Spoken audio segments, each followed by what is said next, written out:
Hello friends, welcome to my YouTube channel. Today we will talk about schools of psychology. तो ये topic start करने से पहले हम पहले ये तीन टर्म्स के को डिस्कस कर लेते हैं जो आपके सामने लिखे हुए हैं. First, naturalism, idealism and pragmatism. हालांकि इनसे क्वेश्चन नहीं बनता है और ये आज तक कभी पेपर में पूछे नहीं गए कि मैंने तो नहीं देखा किसी भी एग्ज़ाम में इनसे क्वेश्चन पूछा गया हो. बट स्टिल क्यों हम यहाँ से पढ़ लेते हैं, क्योंकि हमने ये सारे टर्म्स जो हैं एक बार बीएड में पढ़े हुए हैं, तो बस हम देख लेते हैं. जैसे नेचुरलिज्म, नाम से ही समझ में आ रहा है कि नेचुरलिज्म में बच्चे को नेचर में छोड़ दिया जाता है कि वो जैसे भी है जो भी सीखेगा वो नेचर से खुद ब खुद सीख लेगा. उसके लिए ना गॉड कोई मायने रखता है ना टीचर कोई मायने रखता है. उसको सिखाने वाला नेचर है, वो खुद से नेचर से सीखेगा. उसको जो भी सिखाएगा नेचर खुद ब खुद सिखा देगा. देन आइडियलिज्म आता है. आइडियलिज्म क्या होता है, इसमें बहुत स्ट्रिक्ट रूल होते हैं. स्ट्रिक्ट रूल में क्या होता है कि गॉड द्वारा जैसे बोल नहीं दी जाता है कि अच्छा ये तो भगवान का नियम है जो फॉलो ही करना है, उस तरीके के वहाँ पे टीचर ने और जो गॉड के थ्रू, गॉड ने तो कोई रूल्स ही नहीं बनाया बट जो भी है लोगों का मानना जो होता है उसी के थ्रू वही सारी चीज़ें फॉलो की जाती हैं और वही सारी चीज़ें मानी जाती हैं. देन आइडियल प्रेगमेटिज्म आता है जिसमें गॉड को भी प्रायोरिटी दी जाती है. टीचर एज अ फैसिलिटेटर काम करता है. फैसिलिटेटर मीन्स कि वो बच्चा जो कर रहा है उसको करने देंगे. टीचर का काम है केवल उसको एक सपोर्ट प्रोवाइड कराना. वो जो सीखना चाह रहा है उसकी हेल्प करना, एक हेल्पर के तरीके से काम होता है. देन उसके बाद आते हैं हमारे मेन स्कूल्स जो हमारी एनसीईआरटी में भी गिवन है, 11th क्लास के एनसीईआरटी में, और हमारे एग्ज़ाम में जिससे हमेशा क्वेश्चन बनता है. और जितने टर्म्स इस मतलब स्कूल्स ऑफ साइकोलॉजी टॉपिक में हम पढ़ने वाले हैं, जितने नेम्स हम पढ़ने वाले हैं वो मोस्ट इम्पॉर्टेंट है. वो यहाँ तो आप पढ़ेंगे ही पढ़ेंगे, यहाँ से तो क्वेश्चन बनेगा ही बनेगा. आगे भी वो बहुत, आप जितनी ये पैडागॉजी सीडीपी आगे पढ़ने वाले हैं वहाँ पे भी हर जगह वो इक्वली इम्पॉर्टेंट है. तो देखो, आगे बढ़ने से पहले मैं बस आपको एक छोटी सी टर्म याद करवाना चाहती हूँ. SFG BPHC, ये स्कूल्स के मैंने निमोनिक्स निकाली है ताकि आपको याद करने में इजी रहे. जो 7 और 8 स्कूल्स हैं साइकोलॉजी के वो सब आपको याद करने में, लर्न करने में थोड़ा इजी रहे, इसीलिए. तो इन निमोनिक्स को आप कैसे याद कर सकते हैं. श्री फूफा जी भोपाल पोहा और चना खाने गए. ठीक है, श्री फूफा जी भोपाल पोहा और हलवा चना खाने गए. ओके, अब ये SFGBPHC एक बार मैं यहीं आपको बता देती हूँ, फिर हम आगे कंटिन्यू रखेंगे. Structuralism, functionalism, gestalt, behaviourism, psycho analysis, humanistic and constructivism, ये सारे हमारे स्कूल्स हैं. ठीक है, साइकोलॉजी के. तो अब हम स्टार्ट करते हैं. ओके, जैसे मैंने आपको भी पहले बताया कि फर्स्ट स्कूल है हमारा साइकोलॉजी का स्ट्रक्चरलिज्म. स्ट्रक्चरलिज्म वर्ड जो है वो किसने दिया था, ईबी टिचनर ने, जो कि विलियम वुंड के एक स्टूडेंट थे. लेकिन स्ट्रक्चरलिज्म के फादर कौन है, विलियम वुंड, जिनको हम फादर ऑफ साइकोलॉजी के नाम से भी जानते हैं, फादर ऑफ मॉडर्न साइकोलॉजी के नाम से भी जानते हैं. और हमने कल क्या पढ़ा था, उन्हें फादर ऑफ एक्सपेरिमेंटल साइकोलॉजिस्ट भी बोला जाता है. ओके, ठीक है. तो ये सब आपको याद रखना है. 1 मार्क्स में क्वेश्चन बन सकता है और बना भी है, और ये मोस्ट इम्पॉर्टेंट है. एक्चुअली जब चैप्टर स्टार्ट ही यहाँ से हो रहे हैं तो ये आपको लर्न तो रखने पड़ेंगे. ओके, ठीक है. और स्ट्रक्चरलिज्म में कौन सा मेथड यूज़ किया गया है, इंट्रोस्पेक्शन. ये ओल्डेस्ट मेथड है स्टडी का. और इंट्रोस्पेक्शन में क्या होता है, इंट्रो मीन्स इनसाइड. हम अपने अंदर अंदर झांक के देखते हैं और उसी से सीखते हैं. इस स्कूल में उसी बारे में बात की गई है कि आप अपने अंतर मन से कैसे सीखते हैं और कैसे उन चीज़ों को लर्न करते हैं. ठीक है. नेक्स्ट आता है फंक्शनलिज्म. इसके फादर हैं विलियम जेम्स. ठीक है, इन्होंने 2 बुक लिखी थी, principles of psychology and talk to teacher.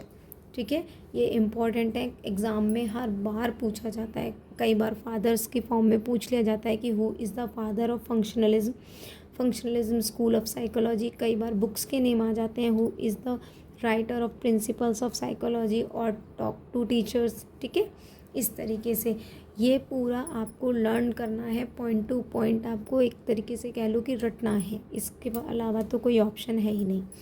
ठीक है, गेस्टाल्ट स्कूल फंक्शनलिज्म में इंट्रो और एक्सट्रो, मतलब मोस्टली तो एक्सट्रो पे फोकस किया गया था, पर कहीं कहीं इंट्रो स्पेक्शन के बारे में भी बात की गई थी। इसलिए इस फंक्शनलिज्म में स्कूल में बोला जाता है कि यहाँ पर दोनों तरीक़ों से बात की गई कि आपको अपने अंतर्मन से भी देखना है और बाहर के एनवायरनमेंट से भी सीखना है। Then the third school is gestalt school.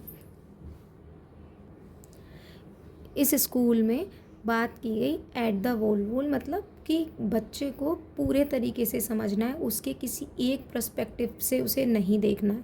Gestalt word का मीनिंग ही होता है वोल, सारा, समग्र। ठीक है, इसके फादर कौन थे? मैक्स वर्देमेयर। ठीक है, इसमें परसेप्शन की भी बात की गई। इसमें एक टर्म आता है यूरेका। मैंने एनसीईआरटी से केवल मेन टर्म्स को उठाया है और उन टर्म्स को उठाया है जिनसे आज से पहले क्वेश्चंस बने हैं और एग्ज़ाम में पूछे गए हैं। ठीक है, तो इसमें गेस्टाल्ट स्कूल में एक टर्म आता है यूरेका, जिसका मतलब होता है सडन सॉल्यूशन।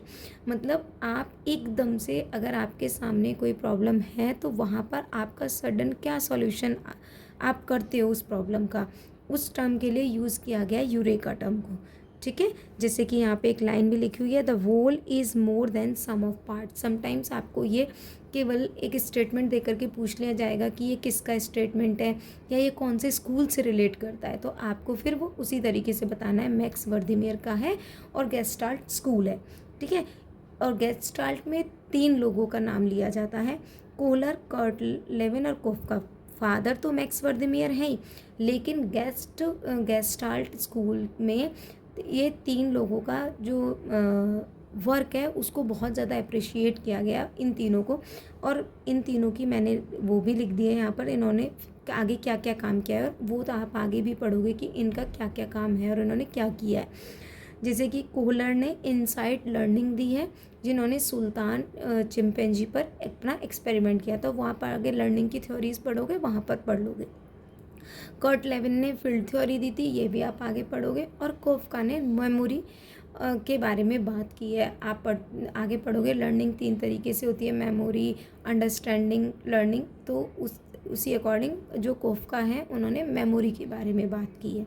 ठीक है, तो आपको ये तीनों नेम भी नहीं भूलने हैं। एक समटाइम्स क्वेश्चन में आ जाता है कि ये नहीं, चारों का ही नाम दे देंगे और पूछेंगे गेस्टाल्ट से कौन रिलेट नहीं करता, तो मैक्स वर्देमेयर फादर हैं उसके, लेकिन गेस्टाल्ट के बारे में बात करने वाले मेन ये 3 थे। ठीक है, ओके। नेक्स्ट आता है हमारा 4th बिहेवियरिज्म स्कूल। ठीक है, जिसके फादर हैं वॉटसन। आपको अगर इन सारे स्कूल्स को लर्न करने के लिए भी कोई ट्रिक चाहिए होगी तो आप प्लीज़ मुझे कमेंट सेक्शन में बता देना, मैं उसके लिए एक अलग से वीडियो बना दूंगी। जैसे बिहेवियरिज्म को आप कैसे याद कर सकते हो, जेबी वॉटसन, वॉट के सन का या जेबी के सन का बिहेवियर बहुत बेकार है, तो आप यहाँ से याद कर सकते हो कि जेबी सन वॉटसन का बिहेवियरिज्म। ठीक है, इस तरीके से। तो इसमें किस मेथड का यूज़ किया गया? ऑब्जर्वेशनल मेथड का यूज़ किया गया। जेबी वॉटसन ने जो बुक लिखी थी उसका नाम था कंपैरेटिव साइकोलॉजी, बुक का नाम भी पूछा जा सकता है आपसे। और बिहेवियरिज्म में बहुत बार पूछ लिया जाता है कि ब्लैक बॉक्स थ्योरी कहाँ से रिलेटेड है, तो वो बिहेवियरिज्म से रिलेटेड है। बाकी आप आगे भी इन सारी थ्योरीज़ को हम जैसे जैसे हमारी क्लासेस कंटिन्यू रहेंगी हम आगे भी डिस्कस करेंगे। हमारा नेक्स्ट स्कूल है साइकोलॉजी का साइको एनालिसिस। तो इस स्कूल में इसके फादर थे सिगमंड फ्रॉइड साइकोसेक्सुअल और साइकोडायनामिक थ्योरी से भी रिलेटेड हैं और उन्होंने ये थ्योरीज़ भी दी हैं। और इनका नाम मतलब उन्होंने साइको के साथ भी काफ़ी सारी थ्योरीज़ को रिलेट किया है। ओके, नेक्स्ट आता है, आप इन थ्योरीज़ को आगे हम अच्छे से इलेबोरेट करके डिटेल में डिस्कस करेंगे। नेक्स्ट स्कूल आता है कंस्ट्रक्टिविज्म।